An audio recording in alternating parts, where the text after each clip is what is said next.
Assalamualaikum warahmatullahi wabarakatuh. Alhamdulillah wassalatu wassalamu ala ibni abdillah amma ba'du. Para sahabat bisikan dari langit yang dirahmati oleh Allah Subhanahu wa taala dimanapun kalian berada, semoga tetap diberikan limpahan rahmat oleh Allah Subhanahu wa taala ila akhiril umur.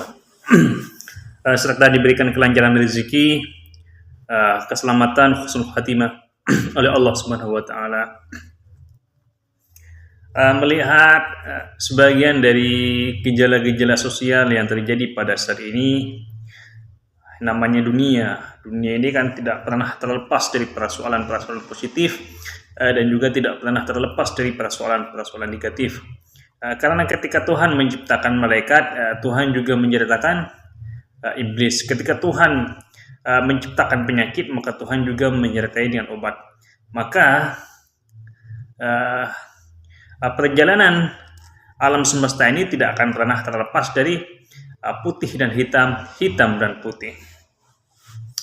Hanya saja kita sebentar lagi, mungkin Oktober ini kita akan memiliki presiden dan wakil presiden Republik Indonesia baru.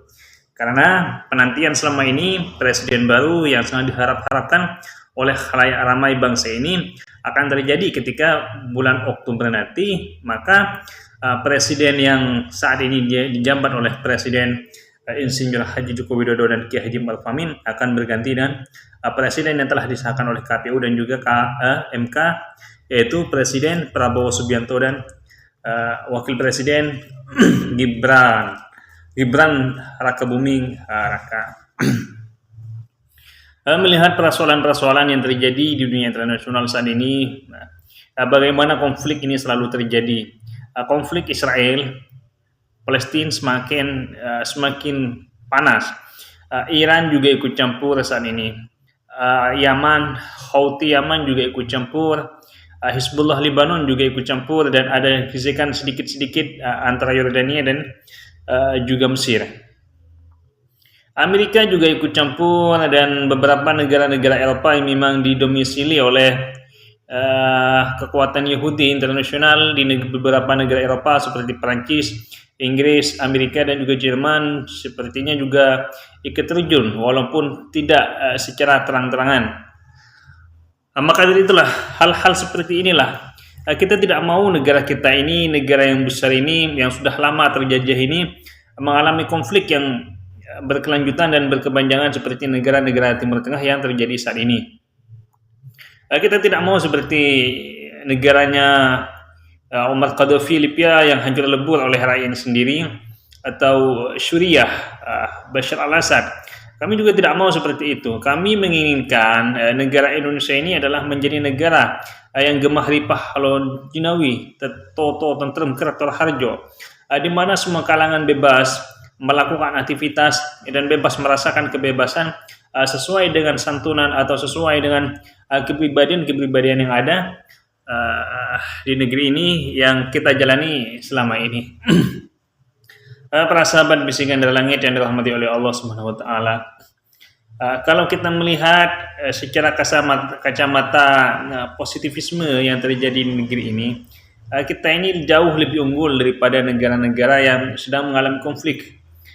Walaupun dengan negara-negara yang tidak mengalami konflik, kita ini semakin hari, semakin tahun semakin berkembang.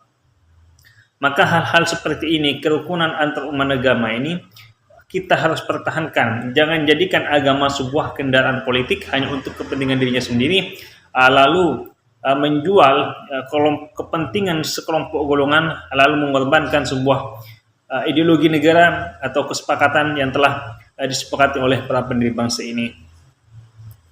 Katakanlah seperti bom-bom yang terjadi di Bali, JW Marriott misalkan, yang otaknya adalah Abu Bakar Bashir, Nurdin Entop, Muhammad Azhari, yang hanya mementingkan kelompok golongan saja, seakan-akan kebenaran tunggal itu hanya milik dirinya, sehingga banyak melakukan pengeboman sana sini. Inilah yang harus kita hindari.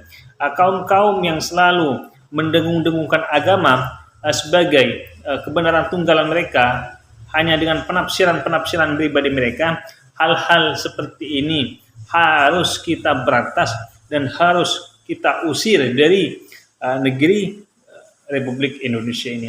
Karena kenapa?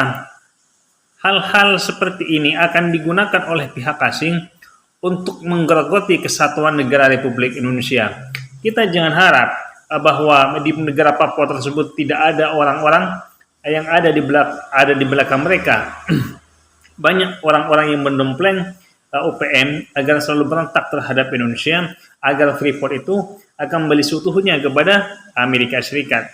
Maka orang-orang yang selalu gedebrus tentang persoalan-persoalan agama, lalu mengklaim bahwa dirinya paling agamis, bahwa kebenaran tunggal adalah mereka, sedangkan mereka tidak pernah berjasa terhadap kesatuan Republik Indonesia, maka mereka hanyalah orang-orang konyol dan orang-orang yang tukang gedebrus saja.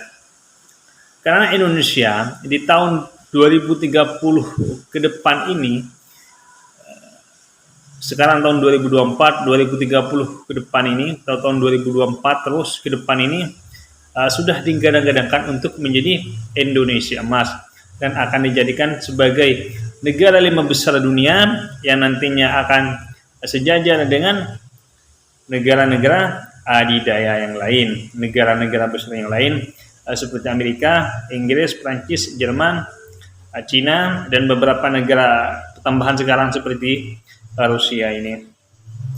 Maka dari itulah kesadaran kita bersama untuk menjaga Indonesia ini, merawat Indonesia ini dari paham-paham individualisme yang hanya mementingkan kelompoknya sendiri, lalu mengkultuskan kebenaran dirinya sendiri.